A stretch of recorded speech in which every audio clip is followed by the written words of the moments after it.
Join Mr. Rabbit for a garden party with plenty of treats. What did I find on the Easter egg hunt today? Cake-filled eggs! We're giving Easter eggs a makeover.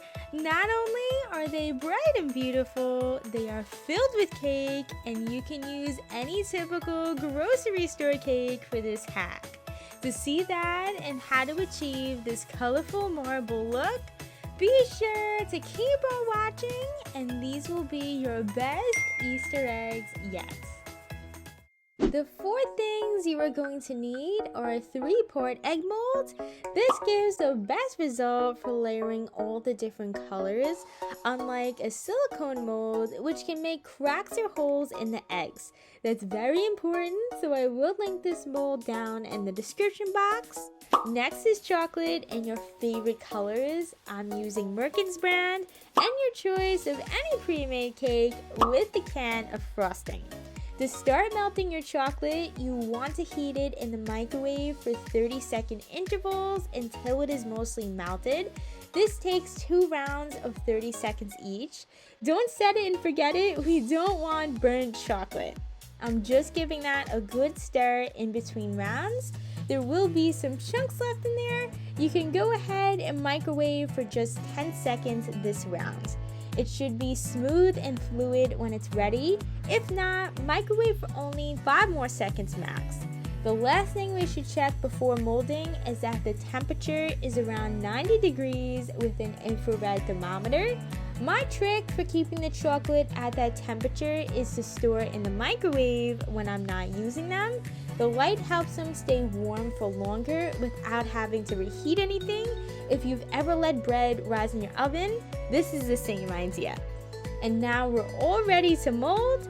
I'm removing the top layer and silicone inserts. Put them off to the side and look for the fill line on the inside. I'm taking a small spoon to make my thin drizzle and lines, then a regular teaspoon for the main sections of colors that I want to marble, and leave some empty sections for the white. Make sure to tap down the colors before adding the white to the fill line and run your brush through everything. This is a dragging motion similar to cutting a toothpick through. We're not swirling with the brush. Move on to your next egg and repeat. My biggest tips are to work as quickly as possible. You don't want the colors to dry and set in the mold before getting to the brush step. And yes, this does get messy. It's all about being random and alternating little bits of color for the best effect. Just have fun and trust the process, guys. If you can, use a regular white chocolate. It is much more seamless for blending and marbling. There is also a super white chocolate in the store, which tends to have a harsh look. The best part about this is you can flip over the mold and see how they look.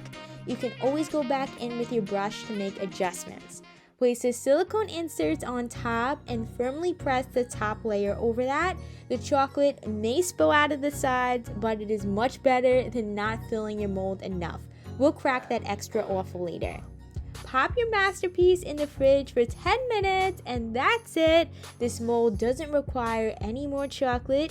After removing the top layer, crack the excess chocolate around the edges and gently peel off the silicone inserts a little at a time. The rim of this egg looks really nice, but if you happen to have any uneven pieces like this one, that is completely fine too, and will go away when we stick the eggs together. So far, the colors look almost too pretty to eat. We are going to make our quick and easy cake dough to fill the inside of the eggs. Entenmann's pound cake is super moist and just fabulous, but any store-bought cake works. Once you crumble it up, add 2 teaspoons of the frosting and combine either using a mixer or your hands. It looks like a small amount of frosting, but too much will make your cake dough too greasy. A little goes a long way. It should form into a dough pretty easily by kneading it together and squeezing until it is compact and shapes into a ball. All you need to do is rip off a small piece of dough. I like to make it into an oval and press into one of the eggs. Keep in mind that we are placing another egg right on top, so it should be flat enough to close properly. Putting them together is the same as you would a hot cocoa bomb. I warmed the plate in the microwave for about a minute and twisted the rim on top of that plate for a few seconds until it gets a little melty, and did the same with the other half. They will stick right together. If you've seen my other videos, you know I love sparkle, and most of you guys do too, so I'm brushing gold pearl dust on top for a sparkly finish. I hope you enjoyed seeing this fun spin on chocolate Easter eggs. If you did, don't forget to subscribe, and as always, thank you so much for watching. I'll see you in the next video.